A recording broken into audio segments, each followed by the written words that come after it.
16 जून 2013 की वह काली अंधेरी रात केदारनाथ में बारिश रुकने का नाम नहीं ले रही थी और देखते ही देखते इसने विकराल प्रलय का रूप ले लिया। बिजलियां कड़क रही थीं, पहाड़ टूट रहे थे, जल प्रलय चारों ओर तबाही मचा रहे थे। लेकिन जब यह प्रलय केदारनाथ मंदिर की ओर बढ़ा, तभी पीछे से अचानक एक बड़ा सा चट्टान मंदिर के पीछे आकर टिक गया, जिसने प्रलय के रुख को मोड़ दिया और मंदिर को बचा लिया। क्या यह केवल एक संयोग था या शिव की माया? क्यों केदारनाथ मंदिर इतना रहस्यमयी है? इसके पीछे की असली सच्चाई क्या है और किसने इस मंदिर को बनवाया? यह मंदिर साल में सिर्फ 6 महीने खुला रहता है और बाकी के 6 महीने बंद। जब यह 6 महीने बर्फ के नीचे दबा रहता है, तब कैसे अंदर जलने वाला दीपक निरंतर जलता रहता है? हजारों साल पहले जब विज्ञान का नामो निशान नहीं था, तब कैसे इंटरलॉकिंग जैसी तकनीक का इस्तेमाल करके इस मंदिर को बनाया गया? कहा जाता है कि यह मंदिर 400 सालों तक बर्फ के नीचे दबा रहा, फिर भी इसकी दीवारों पर एक खरोच तक नहीं आई। क्या यह केवल एक संयोग है या इसमें किसी अलौकिक शक्ति का हाथ है? यहाँ का शिवलिंग बाकी 12 ज्योतिर्लिंगों से काफी अलग है। हिमालय की गोद में बसा केदारनाथ मंदिर केवल एक मंदिर नहीं, बल्कि इसके अंदर कई ऐसे रहस्य समाये हुए हैं जो आपको हैरान कर देंगे। तो क्या आप इन रहस्यों को जानने के लिए तैयार हैं? तो चलिए चलते हैं केदारनाथ धाम की इस यात्रा पर, जो आपके होश उड़ा देगी।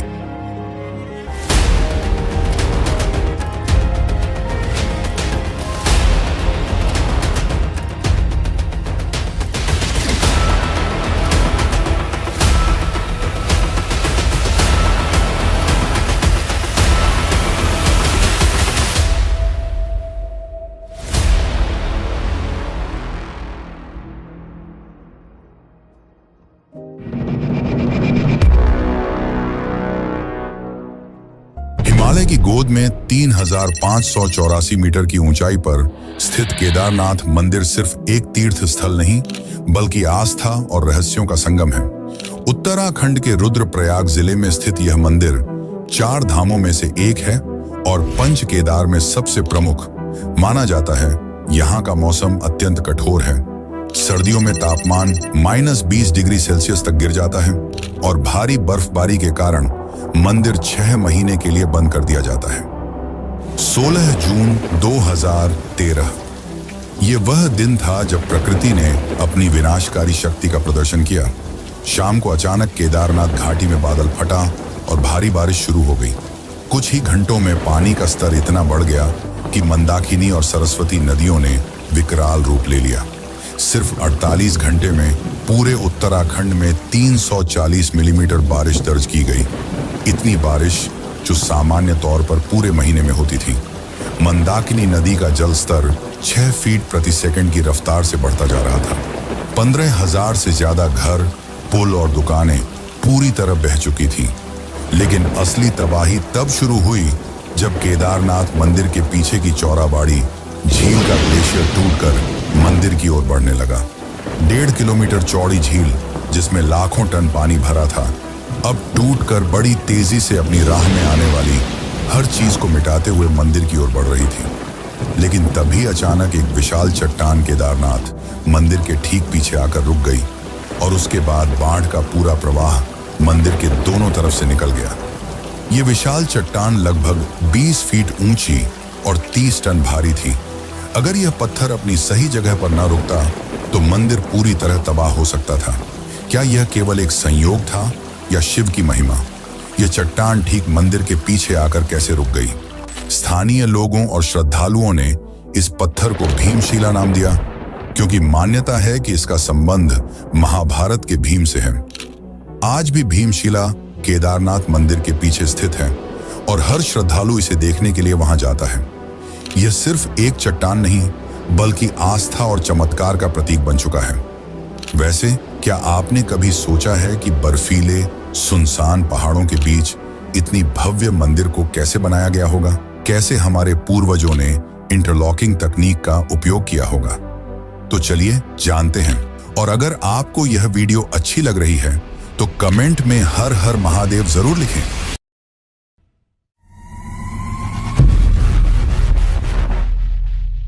केदारनाथ मंदिर को देखकर यह सवाल हर किसी के मन में आता है कि इतनी ऊंचाई और दुर्गम स्थान पर हजारों साल पहले बिना किसी आधुनिक तकनीक के इतना भव्य मंदिर कैसे बनाया गया।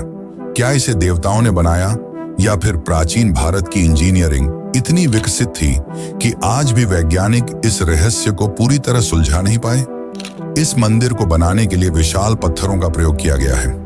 यह मंदिर विशाल भूरे रंग के पत्थरों से बना है, जिसे केदर गिनाइस भी कहा जाता है, जो कि 6 से 8 टन भारी है। ये पत्थर 20 से 30 किलोमीटर दूर से लाए गए थे, क्योंकि इस क्षेत्र में यह प्राकृतिक रूप से नहीं मिलते। पर सवाल तो यह है कि इतने भारी पत्थरों को 12,000 फीट की ऊंचाई तक कैसे पहुंचाया गया, जब ना तो कोई आधुनिक मशीन थी और ना ही कोई सड़क। सबसे चौंकाने वाली बात तो यह है कि मंदिर में किसी भी पत्थर को जोड़ने के लिए सीमेंट या गारा का प्रयोग नहीं किया गया है, बल्कि पत्थरों को इंटरलॉकिंग तकनीक से जोड़ा गया है, जिससे यह बिना किसी बाहरी सहारे के मजबूती से टिके रहते हैं। और 2013 की आपदा में यह सिद्ध भी हो गया कि मंदिर की संरचना आज के किसी भी आधुनिक इमारत से कहीं अधिक मजबूत है। पत्थरों का भार और इंटरलॉकिंग डिजाइन इस तरह से किया गया है कि यह तूफान, बर्फबारी और भूकंप झेल सके। 2013 की आपदा के बाद भारतीय पुरातत्व सर्वेक्षण यानी कि आर्कियोलॉजिकल सर्वे ऑफ इंडिया के वैज्ञानिकों ने केदारनाथ के पत्थरों की कार्बन डेटिंग और अन्य जांच की। इसमें उन्होंने यह पाया कि यह मंदिर लगभग 1200 से 1500 साल पुराना है, यानी कि 8वीं से 10वीं शताब्दी के बीच बनाया गया है। लेकिन हिंदू मान्यताओं के अनुसार इसका इतिहास महाभारत काल से जुड़ा हुआ है, यानी कि यह मंदिर लगभग 5000 साल पुराना है। तो क्या यह मंदिर सच में 5000 साल पुराना है और इसे पांडवों ने बनाया था, या फिर 8वीं शताब्दी में जगत गुरु आदि शंकराचार्य ने इसे बनाया? यह काफी दिलचस्प और रहस्यमय कहानी है। तो चलिए जानते हैं कि केदारनाथ मंदिर को किसने बनाया।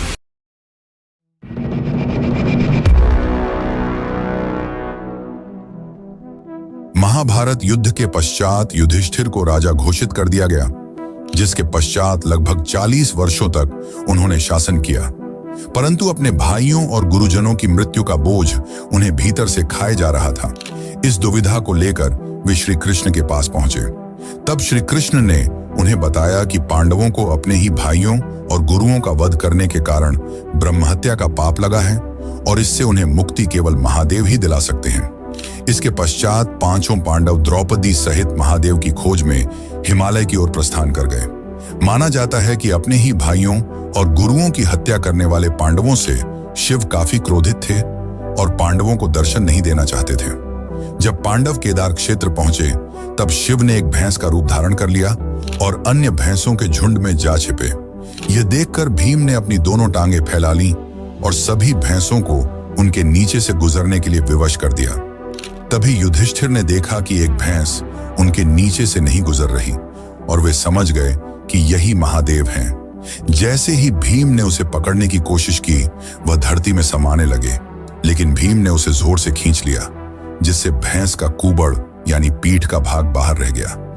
यही कुबड़ आज केदारनाथ के मुख्य शिवलिंग के रूप में पूजा जाता है। शिव के अन्य अंग भी विभिन्न स्थानों पर प्रकट हुए। भुजाएं तुंगनाथ में, मुख रुद्रनाथ में, नाभि मध्य महेश्वर में और जटा कल्पेश्वर में। इन 5 भागों को आज पंच केदार के रूप में पूजा जाता है। इसके पश्चात भगवान शिव प्रकट हुए और पांडवों को आशीर्वाद दिया। उन्होंने कहा कि जो भी सच्चे मन से इस स्थान की यात्रा करेगा, वह पापों से मुक्त हो जाएगा। इसके बाद पांडवों ने यहाँ भगवान शिव का भव्य मंदिर बनवाया, जिसे आज केदारनाथ मंदिर के नाम से जाना जाता है। 8वीं शताब्दी में जगत गुरु आदि शंकराचार्य ने इस मंदिर का पुनः निर्माण कराया।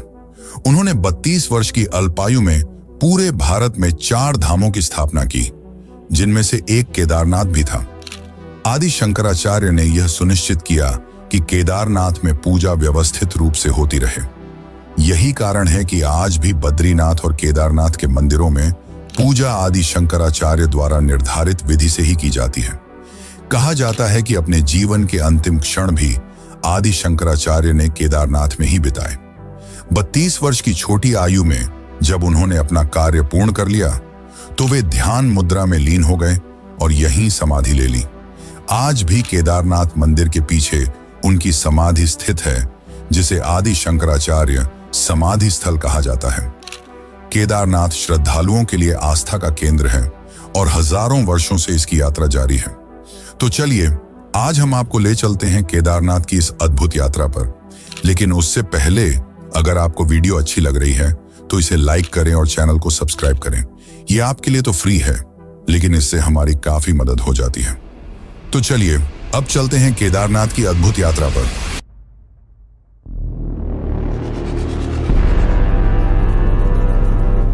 हजारों वर्षों से केदारनाथ यात्रा श्रद्धालुओं के लिए आस्था, साहस और भक्ति का प्रतीक रही है। समुद्र तल से 3,583 मीटर की ऊंचाई पर स्थित यह मंदिर हिमालय की ऊंचाइयों में बसा हुआ है, जहां तक पहुंचने के लिए श्रद्धालुओं को कठिन रास्तों और दुर्गम पहाड़ों से गुजरना पड़ता है। केदारनाथ तक पहुंचने के लिए कोई भी सीधा रास्ता नहीं है। इसका सबसे नजदीकी रेलवे स्टेशन ऋषिकेश है, जो करीब 210 किलोमीटर दूर स्थित है। यहां से श्रद्धालुओं को आगे का सफर सड़क मार्ग से ही करना होता है। ऋषिकेश से सोनप्रयाग तक का सफर मुख्य रूप से सड़क मार्ग से तय किया जाता है। यह सफर करीब 10 घंटे का होता है। सोनप्रयाग के आगे निजी वाहनों की अनुमति नहीं होती, इसलिए यात्री 5 किलोमीटर का सफर सिर्फ सरकारी जीपों से तय कर सकते हैं। यह सफर बेहद संकरा और खतरनाक पहाड़ी रास्तों से होकर गुजरता है। गौरीकुंड, जो केदारनाथ यात्रा का आधार शिविर माना जाता है, माता पार्वती की तपस्या से जुड़ा हुआ स्थान है। यहीं उन्होंने भगवान शिव को पाने के लिए साधना की थी। गौरीकुंड से ही केदारनाथ की 16 किलोमीटर लंबी कठिन पैदल यात्रा शुरू होती है और यही केदारनाथ यात्रा का सबसे कठिन हिस्सा है। इस यात्रा में श्रद्धालु को कई मुश्किल पड़ावों से गुजरना पड़ता है। 16 किलोमीटर की कठिन पैदल यात्रा के बाद जब यात्री केदारनाथ मंदिर के प्रांगण में प्रवेश करते हैं तो उनकी सारी थकान अपने आप गायब हो जाती है। हिमालय की गोद में स्थित यह भव्य मंदिर अपनी आध्यात्मिक ऊर्जा से हर श्रद्धालु को एक अद्भुत शक्ति प्रदान करता है। यहाँ की ठंडी हवा, बर्फ से ढकी चोटियां और मंदाकिनी नदी का प्रवाह मानो एक अलग ही दुनिया में ले जाता है। केदारनाथ मंदिर के मुख्य द्वार पर पहुंचते ही श्रद्धालु हर हर महादेव के जयकारे लगाने लगते हैं। यहाँ दर्शन के लिए हर दिन हजारों श्रद्धालु आते हैं और विशेष रूप से मई से अक्टूबर के बीच ये संख्या लाखों में पहुंच जाती है। मंदिर में प्रवेश करने के बाद श्रद्धालु मुख्य शिवलिंग के दर्शन करते हैं, जो कि एक त्रिकोणाकार काले पत्थर के रूप में है। मान्यता है कि यही भगवान शिव का कुबड़ है, जिसे उन्होंने पांडवों को दर्शन देने के समय प्रकट किया था। मंदिर हर सुबह 4 बजे खुलता है और रात 9 बजे बंद होता है। सुबह 4 बजे शिवलिंग की अभिषेक पूजा होती है, जिसमें भाग लेने के लिए विशेष बुकिंग करनी पड़ती है। इसके पश्चात शाम 7 बजे भोलेनाथ की आरती होती है, जिसमें श्रद्धालु बढ़ चढ़कर भाग लेते हैं। केदारनाथ यात्रा केवल तीर्थ यात्रा नहीं, बल्कि आस्था, साहस और श्रद्धा की परीक्षा भी है। यह यात्रा हमें सिखाती है कि कठिनाइयों के बावजूद जब हम सच्चे मन से किसी लक्ष्य को प्राप्त करने के लिए निकलते हैं, तो भगवान की कृपा हमें सही मार्ग दिखाती है। इस मंदिर के बारे में एक रहस्य ऐसा भी है जिसने वैज्ञानिकों को भी चौंका दिया है। केदारनाथ मंदिर लगभग 400 वर्षों तक ग्लेशियर के नीचे दबा रहा, लेकिन इसके बावजूद मंदिर को कुछ नहीं हुआ। आपको बता दें कि ग्लेशियर में सिर्फ बर्फ नहीं होती, बल्कि उसमें पत्थर, मिट्टी और अन्य कठोर तत्व भी होते हैं। यानी कि अगर केदारनाथ की जगह कोई और मंदिर होता तो वह कब का नष्ट हो चुका होता, लेकिन केदारनाथ को कुछ नहीं हुआ। तो चलिए अब जानते हैं इस अद्भुत रहस्य को।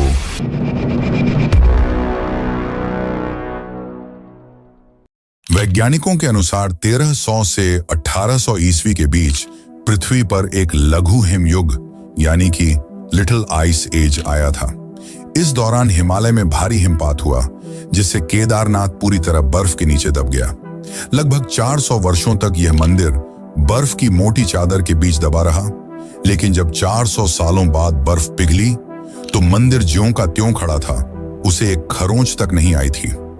वादिया इंस्टीट्यूट ऑफ हिमालयन जियोलॉजी ने इस पर विस्तृत अध्ययन किया और बताया कि यह मंदिर इस प्रकार बनाया गया है कि यह सभी प्राकृतिक आपदाओं को सहन कर सकता है। मंदिर के निर्माण में इंटरलॉकिंग तकनीक का उपयोग किया गया है। इस तकनीक में पत्थरों को इस प्रकार काटा जाता है कि वे एक दूसरे में पूरी तरह फिट हो जाएं।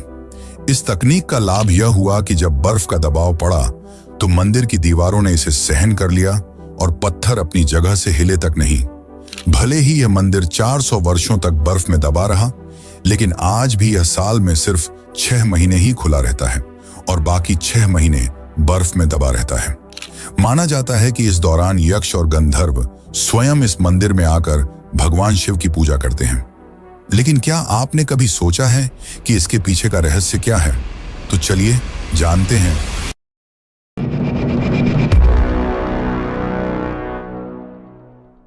केदारनाथ धाम के दरवाजे अक्षय तृतीया के दिन खोले जाते हैं और फिर 6 महीने बाद भाई दूज के दिन बंद कर दिए जाते हैं। हजारों साल पुराने इस मंदिर में पूजा बड़े ही विधि विधान से की जाती है। सुबह की पहली पूजा में शिवलिंग को पवित्र जल से स्नान कराया जाता है, फिर घी का लेप लगाया जाता है और उसके बाद ज्योतिर्लिंग की आरती होती है, जिसमें आम भक्त शामिल नहीं हो सकते। शाम के समय शिवलिंग का विशेष श्रृंगार किया जाता है। इस दौरान भक्त केवल दूर से ही भगवान के दर्शन कर सकते हैं। कहा जाता है कि भले ही दुनिया इधर से उधर हो जाए, लेकिन केदारनाथ की पूजा कभी खंडित नहीं हो सकती। माना जाता है कि 6 महीने तक मनुष्य यानी आम जनता भगवान शिव की पूजा अर्चना करते हैं और जब भारी बर्फबारी के कारण मंदिर के कपाट बंद कर दिए जाते हैं तो देव, यक्ष और गंधर्व स्वयं भगवान शिव की पूजा करते हैं। कई बार जब कपाट खोले जाते हैं तो मंदिर के अंदर बेलपत्र, फूल और अन्य पूजन सामग्री ताजा अवस्था में मिलती है, जो इस रहस्य को और भी गहरा बना देती है। केदारनाथ के दरवाजे बंद होने पर भगवान शिव की पंचमुखी चांदी की मूर्ति को ऊखी मठ के ओंकारेश्वर मंदिर में ले जाया जाता है, जहां अगले 6 महीने तक उसकी पूजा की जाती है। मंदिर को 6 महीने के लिए बंद करने से पहले मंदिर के अंदर एक अखंड ज्योति जलाई जाती है, जो बिना किसी देखरेख के 6 महीने तक लगातार जलती रहती है। तो चलिए जानते हैं कि यह अखंड ज्योति 6 महीने तक बिना बुझे कैसे जलती रहती है।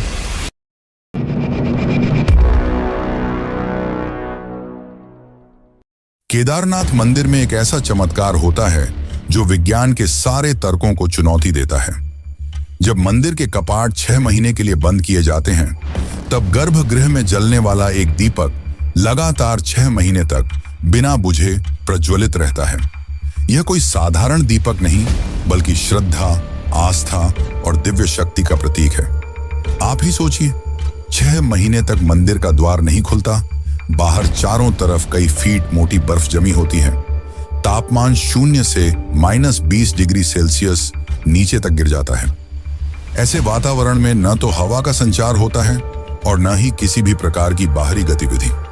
ऐसे में सवाल उठता है कि आखिर बिना किसी देखरेख के वह दीपक कैसे जलता रहता है? घी समाप्त क्यों नहीं होता? बिना ऑक्सीजन के वह लौ कैसे प्रज्वलित रहती है? विज्ञान के पास इन सभी सवालों का कोई जवाब नहीं है, पर माना जाता है कि जब 6 महीने तक यक्ष और गंधर्व शिव की पूजा करते हैं, तब वे ही इस दीपक को जलाए रखते हैं। चाहे इसे आस्था कहें या चमत्कार, लेकिन यह तथ्य है कि हर साल जब कपाट खोले जाते हैं तो वह दीपक जलता हुआ पाया जाता है। यह देखकर भक्तों की आस्था और भी मजबूत हो जाती है। यह केवल एक दीपक नहीं, बल्कि भगवान शिव की उपस्थिति का प्रमाण है, जो दर्शाता है कि केदारनाथ केवल एक मंदिर नहीं, बल्कि दिव्य शक्ति का केंद्र है। और ऐसे ही भगवान शिव की उपस्थिति का प्रमाण देती है एक सच्ची घटना। तो चलिए जानते हैं उस रोचक सच्ची घटना के बारे में।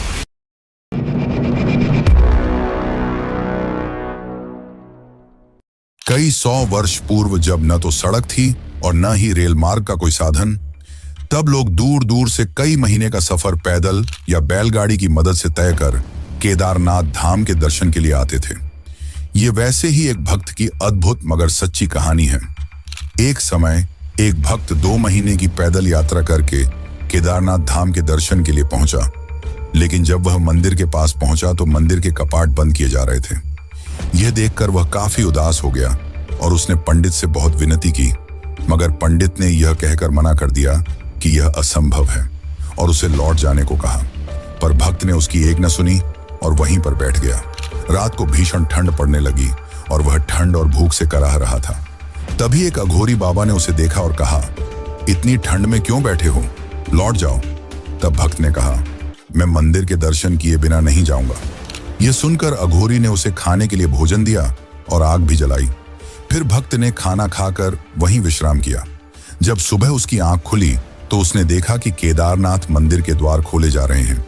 उसने बड़े ही आश्चर्य से पंडित से पूछा, आज केदारनाथ के द्वार क्यों खोले जा रहे हैं? पंडित ने उत्तर दिया, 6 महीने बाद आज मंदिर के द्वार खोले जा रहे हैं। यह सुनकर भक्त आश्चर्यचकित हो गया और बोला, यह कैसे हो सकता है कि एक ही रात में 6 महीने बीत गए? तब पुजारी ने उससे पूछा, तुम्हें रात में खाना किसने दिया था और यह आग किसने जलाई? भक्त ने उत्तर दिया, एक अघोरी बाबा थे जिनकी लंबी जटाएं थीं और उन्होंने रुद्राक्ष धारण किया हुआ था, और हां, उनके हाथ में त्रिशूल और डमरू भी था। यह सुनकर पंडित समझ गए कि वह कोई और नहीं बल्कि स्वयं महादेव थे जिन्होंने अपने भक्त की रक्षा की। वैसे केदारनाथ में उसके पुजारी की भी काफी चर्चा होती है। यहाँ के पुजारी की अनूठी परंपरा भी लोगों के लिए कौतूहल का विषय है। तो चलिए अब जानते हैं केदारनाथ के पुजारी के बारे में।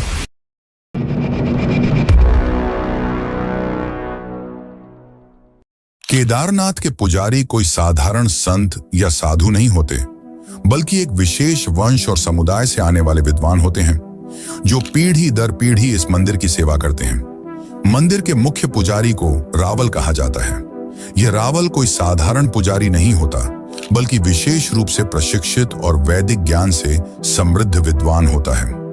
रावल पुजारी कर्नाटक के उडुपी जिले के वीर शैव ब्राह्मण समुदाय से आते हैं। इनका मुख्य उद्देश्य भगवान शिव की आराधना और वैदिक परंपराओं का पालन करना होता है।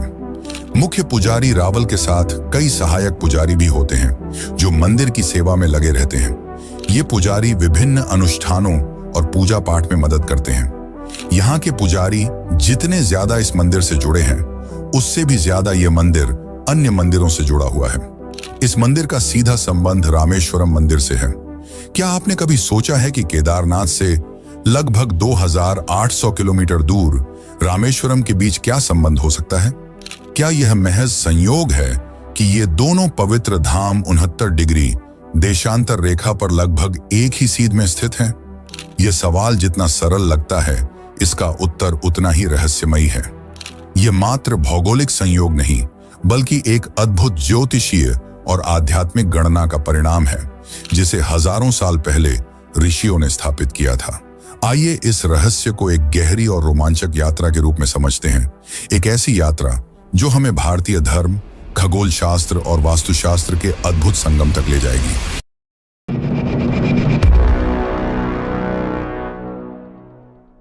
अगर हम भारत का नक्शा उठाकर देखें तो एक चौंकाने वाली बात सामने आती है।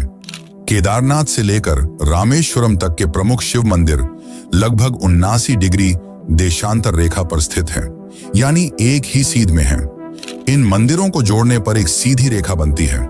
इस भक्ति पथ में आने वाले प्रमुख मंदिर हैं केदारनाथ, फिर मध्य प्रदेश में कालेश्वर और ओंकारेश्वर मंदिर, उसके बाद उज्जैन का महाकालेश्वर मंदिर और अंत में तमिलनाडु का रामेश्वरम मंदिर। अब सवाल यह उठता है कि प्राचीन भारत के ऋषियों और वास्तुशास्त्रियों को इस बात की जानकारी कैसे थी? प्राचीन भारतीय ग्रंथों के अनुसार यह दुनिया केवल भौतिक नहीं है, बल्कि ऊर्जा के स्तर पर भी काम करती है। शिव, जिन्हें सृजन और संहार का देवता माना जाता है, ऊर्जा के एक विराट स्रोत हैं। 79 डिग्री देशांतर पर शिव के इतने महत्वपूर्ण मंदिरों का होना यह दर्शाता है कि यह कोई साधारण संयोग नहीं, बल्कि एक आध्यात्मिक ऊर्जा रेखा हो सकती है, जिसे आज की भाषा में ली लाइन कहा जाता है। पश्चिमी विद्वानों के अनुसार दुनिया में कुछ ऊर्जा रेखाएं होती हैं जो विभिन्न आध्यात्मिक स्थलों को आपस में जोड़ती हैं। इन रेखाओं पर स्थित स्थानों में एक विशेष ऊर्जा होती है, जिससे वहां ध्यान और साधना करने पर दिव्य अनुभव प्राप्त होता है। भारतीय परंपरा में इसे नाड़ी मंडल और वास्तु चक्र के रूप में भी जाना जाता है। ऋषि मुनियों ने इस ऊर्जा प्रवाह को समझकर ही इन मंदिरों को ठीक 79 डिग्री देशांतर पर स्थापित किया था।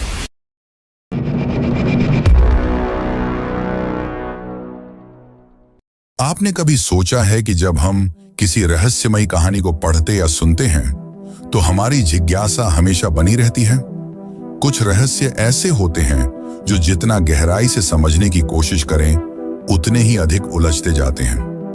केदारनाथ का रहस्य भी कुछ ऐसा ही है। यह सिर्फ एक मंदिर नहीं, बल्कि हजारों साल पुरानी संस्कृति, विज्ञान, आस्था और रहस्यों का संगम है। हमने इस यात्रा में कई अनसुनी कहानियों को जाना। कभी 400 सालों तक बर्फ में दबे रहने वाले मंदिर का रहस्य, कभी 6 महीने तक जलने वाले अखंड दीपक की कथा, और कभी 79 देशांतर पर स्थित मंदिरों की अद्भुत गणना। लेकिन सबसे बड़ा सवाल यह है, क्या यह महज संयोग था या फिर किसी दिव्य शक्ति का संकेत? अगर हम इसे केवल धार्मिक दृष्टिकोण से देखें तो यह भगवान शिव का धाम है, जहां आने मात्र से भक्तों के पाप कट जाते हैं। लेकिन अगर इसे वैज्ञानिक दृष्टि से देखें तो यह स्थान अपनी अद्भुत भौगोलिक स्थिति, ऊर्जा केंद्रों और आध्यात्मिक गणना के कारण विशेष है। भारत के चारों कोनों में स्थापित 4 धाम, बद्रीनाथ, द्वारका, जगन्नाथपुरी और रामेश्वरम, भारत की आध्यात्मिकता को संतुलित करते हैं। और इन 4 धामों का संबंध भी केदारनाथ से जुड़ा हुआ है। रामेश्वरम से केदारनाथ तक की हमारी यह यात्रा हमें बताती है कि शिव सिर्फ विनाश के देवता नहीं, बल्कि ऊर्जा के महानायक हैं। वह दीपक जो बिना किसी आधुनिक संसाधन के 6 महीनों तक जलता रहता है, हमें यह सोचने पर मजबूर करता है कि आखिर यह शक्ति आती कहां से है। क्या यह केवल आस्था का बल है या फिर इसमें कोई गूढ़ रहस्य छुपा है? केदारनाथ में होने वाली हर घटना, हर कहानी और हर चमत्कार हमें यह सोचने पर मजबूर करता है कि यह स्थान सिर्फ एक मंदिर नहीं, बल्कि एक दिव्य शक्ति का केंद्र है। क्या यह संयोग था कि केदारनाथ मंदिर 2013 की भयानक बाढ़ में पूरी तरह सुरक्षित रहा, जबकि उसके चारों ओर की पूरी घाटी तबाह हो गई? क्या यह मात्र आस्था थी कि 400 सालों तक बर्फ में दबे रहने के बावजूद मंदिर को कोई नुकसान नहीं हुआ? क्या यह सिर्फ एक इत्तेफाक है कि बिना किसी सहारे के 6 महीनों तक दीपक जलता रहता है? और क्या यह केवल भूगोल था जिसने केदारनाथ से रामेश्वरम तक के मंदिरों को 79 देशांतर पर सटीक रूप से रख दिया? अगर आप इन सवालों के जवाब तलाशेंगे तो आपको एक ही उत्तर मिलेगा, यह महज संयोग नहीं हो सकता। अगर आप इस वीडियो को यहां तक देख चुके हैं तो इसका मतलब है कि कहीं ना कहीं आप भी इस रहस्य से जुड़े हुए हैं। अब सवाल यह है, क्या आप इस दिव्य ज्ञान को दूसरों तक पहुंचाना चाहते हैं? अगर हां, तो वीडियो को लाइक करें, क्योंकि जब आप लाइक करते हैं तो यह वीडियो और लोगों तक पहुंचता है और उन्हें भी इस रहस्य के बारे में जानने का मौका मिलता है। अगर आपको लगता है कि यह जानकारी आपके दोस्तों, परिवार वालों या किसी भी आस्तिक को चौंका सकती है, तो इस वीडियो को शेयर करें। और अगर आप ऐसी ही और रहस्यमयी कहानियां और अद्भुत खुलासे जानना चाहते हैं तो चैनल को सब्सक्राइब करें और बेल आइकन दबाएं, क्योंकि अगले वीडियो में हम एक और रहस्य से पर्दा उठाने वाले हैं जिसे आप मिस नहीं करना चाहेंगे। हर हर महादेव।